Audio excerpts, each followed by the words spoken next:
우리가 계속 사도행전을 읽고 있습니다. 이 사도행전은 우리가 성령행전이다 이렇게 이야기를 했습니다. 왜냐? 매 장마다 성령님께서 역사하시기 때문입니다.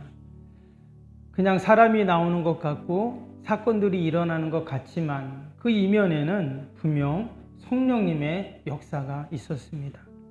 마가의 다락방에서부터 시작된 그 성령의 역사는 거기에 있었던 120명에게 다 임하고 또 그 사람들이 가는 곳마다 또 성령의 역사들이 일어나고 심지어는 박해와 핍박이 있었음에도 불구하고 그 성령님의 역사는 멈추지 않았다 하는 것을 우리가 보게 됩니다. 성령님이 역사하시는 이유와 목적은 오직 하나입니다. 바로 영혼 구원과 복음 전파를 위해서예요. 어떠한 모양으로 또 어떠한 형태로 나타나든 그것은 결국 다 복음을 증거하는 영혼을 구원하기 위한 그러한 일들이었습니다. 사도행전 1장 8절의 그 말씀, 성령이 너에게 임하시면 너희가 권능을 받고, 그 말씀처럼 성령이 임하니까 계속 예루살렘, 사마리아와 유다, 사마리아 땅끝까지 계속 복음 증거가 일어나는 것들을 우리가 볼 수가 있습니다. 동일하게 성령님은 오늘도 저와 여러분들을 통해서 역사하시는 줄로 믿습니다. 그리고 그 역사의 이유와 목적은 하나님의 나라, 복음 전파, 영혼 구원이라는 것을 우리가 늘 생각하면서 오늘도 성령님 의지하고 또 성령님의 역사를 경험하는 저와 여러분이 되시기를 축복합니다. 오늘 9장에도 보면 또 성령님이 어떻게 역사하셨는가를 우리가 알 수 있습니다. 특별히 성령님은 역사할 때 사람을 통해서 역사한다 하는 것을 우리가 알 수 있어요. 그리고 혹시 성령님이 강아지를 통해서 역사할까요? 고양이를 통해서 역사할까요? 그렇지 않을 겁니다. 성령님은 사람을 통해서 역사합니다. 오늘 말씀에는 우리가 잘 아는 사도 바울이 나오죠. 사도 바울이 어떻게 성령님의 역사를 경험하는가. 그리고 또 두 사람이 더 나옵니다. 또 뒤에는 베드로도 나오지만 특별히 사도 바울이 그 회심하고 주님께 돌아오고 하는 그 모습 가운데 두 명이 또 나와요. 근데 그들도 역시 어떤 사람들이냐? 다 성령님의 인도하심을 받고 성령님의 역사가 또한 일어나게 된다라는 것이죠. 그래서 오늘 9장 1절에서 22절까지 보면 바울이 다메섹으로 가는 길에 그가 주님의 음성을 듣고 주님을 만나는 그런 일들이 일어나게 되죠. 원래 바울은 어떤 사람이었습니까? 예수님 믿는 사람들을 핍박하는 그런 사람이었죠.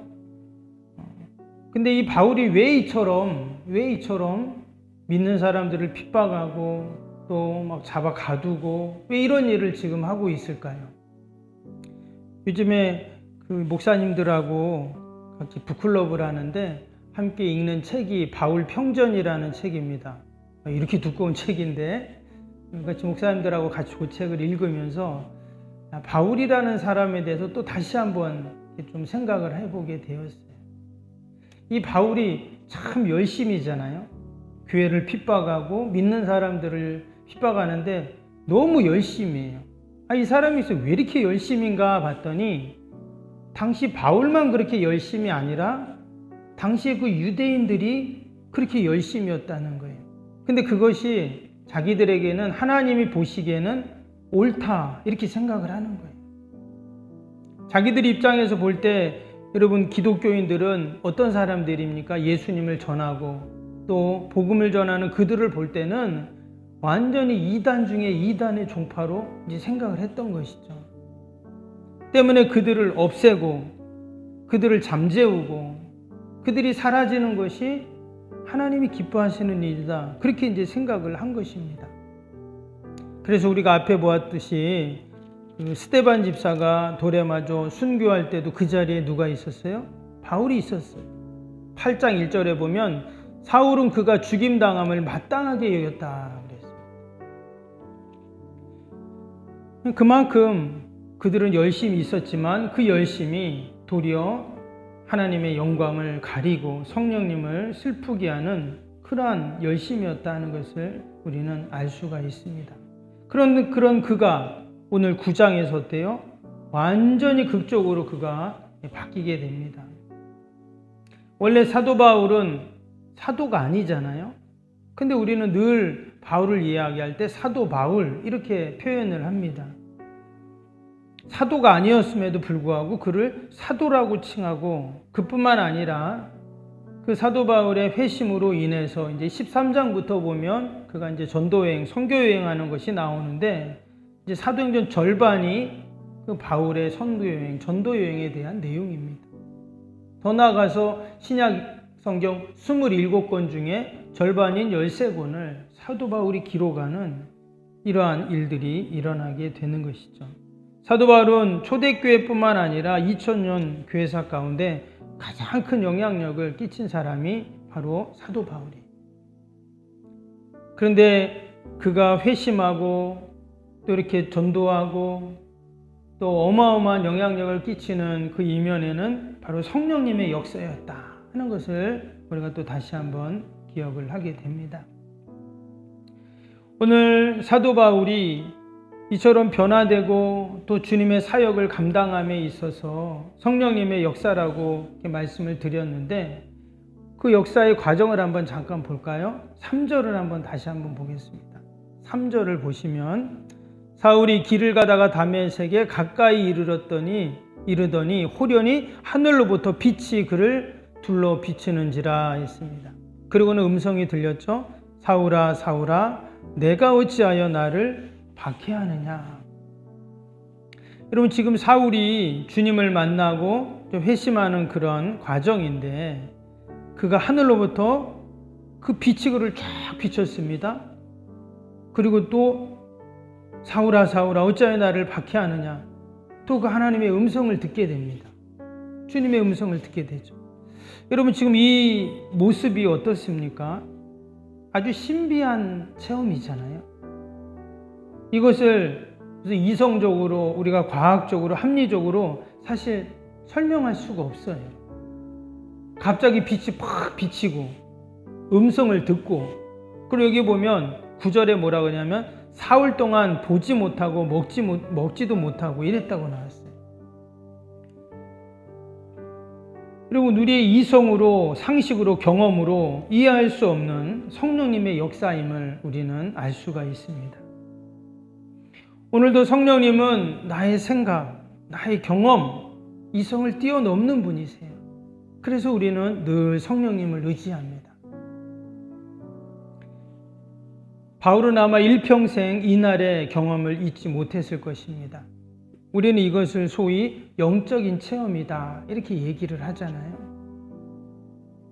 여러분, 저와 여러분이 오늘도 성령님이 함께 하시고 또 성령님의 인도하심을 받고, 때로는 그것이 나의 생각과 이성과 또 경험으로는 다 이해할 수 없지만, 우리가 성령님 의지하면 반드시 성령님 우리를 선하게 인도해 가실 줄로 믿습니다. 그런데 이렇게 사울이 회심하는 과정 가운데 아주 중요한 두 사람이 나옵니다.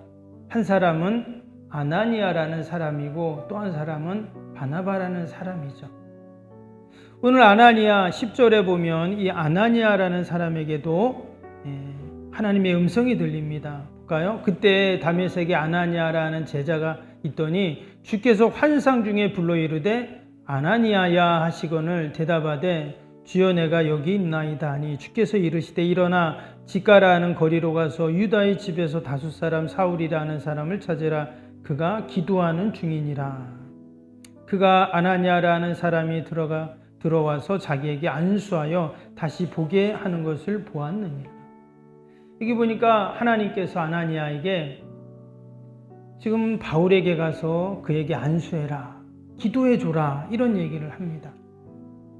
근데 아나니아는 밑에 보니까 그 사람은 예수 믿는 사람들을 핍박하고 해를 가하는 사람인데 어떻게 그럴 수 있습니까? 그러죠. 그러나 하나님께서는 가라. 또 15절에 그렇게 말씀하세요. 결국 그가 가서 그에게 안수하고 기도합니다. 그랬더니 눈을 뜨는 거예요. 여러분, 이것이 다 성령님의 인도하심이고 여러분 역사인 줄로 믿습니다. 바나바도 나오죠. 27절에 보면 그 바나바가 어떻게 합니까? 바나바가 데리고 사도들에게 가서 그가 길에서 어떻게 주를 보았는지와 주께서 그에게 말씀하신 일과 담에게 있어서 그가 어떻게 예수의 이름으로 담대히 말하는지를 전하니라. 이 바나바는 우리가 앞에서 보았죠. 5장 6장에서 이제 바나바가 나왔는데 그때 바나바를 뭐라고 표현했냐면 성령에 충만한 자라고 했습니다. 지금 보니까 하나같이 공통점이 뭐예요? 다 성령님의 인도하심을 받고 또 성령님의 역사를 경험하는 그런 일들이 나오고 있습니다. 여러분, 오늘도 저와 여러분이 성령님의 음성을 듣고 또 성령님 의지하고 성령으로 충만해서 오늘 하루도 오직 하나님의 뜻을 이루는 저와 여러분이 되시기를 주님의 이름으로 축복합니다. 우리 오늘 주신 말씀 생각하면서 함께 우리 목요일 기도할까요? 61번부터 75번까지 기도입니다. 목요일 기도. 모든 예배를 통해 하나님의 임재와 회복, 치유의 역사를 경험하게 하옵소서. 아멘. 살아계신 하나님을 만나는 예배, 감격이 있는 역동적인 예배가 되게 하옵소서. 아멘. 온 성도들이 예배를 사모하게 하시고 처한 곳에서 예배자가 되게 하옵소서. 아멘. 성도들 간의 친밀한 교제를 통해 치유와 회복의 역사가 일어나게 하옵소서. 아멘. 한 사람도 소외됨이 없이 모든 성도들이 풍성한 사랑을 경험하게 하옵소서. 아멘. 선교와 구제, 섬김의 역사가 역동적인 예수 생명의 교회가 되게 하옵소서. 아멘. 새가족 모임 구역 선교회를 통해 새가족들이 교회 잘 정착하게 하옵소서. 아멘.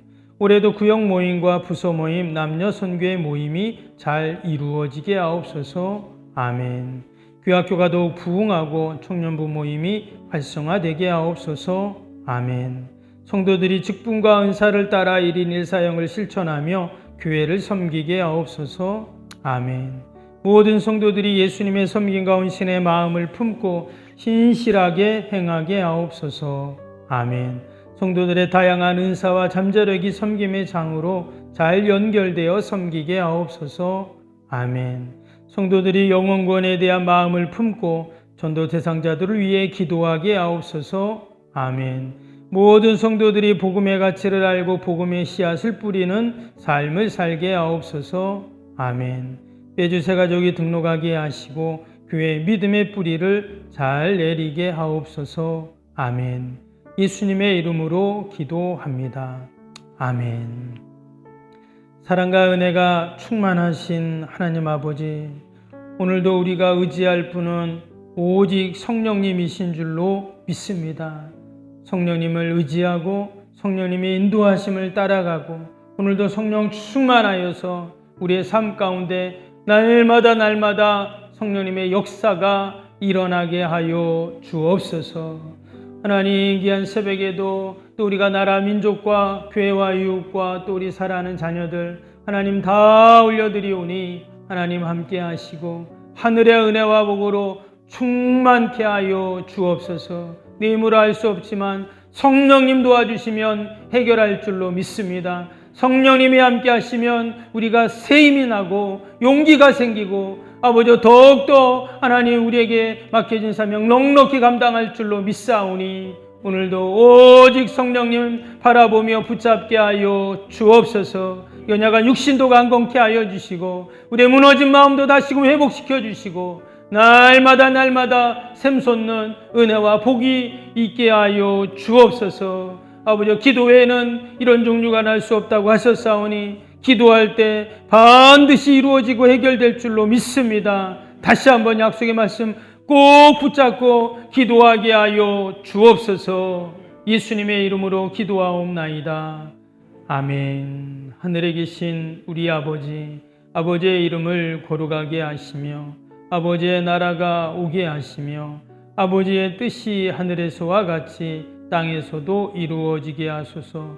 오늘 우리에게 일용할 양식을 주시고 우리가 우리에게 잘못한 사람을 용서하여 준 것 같이 우리 죄를 용서하여 주시고 우리를 시험에 빠지지 않게 하시고 악에서 구하소서. 나라와 권능과 영광이 영원히 아버지의 것입니다. 아멘.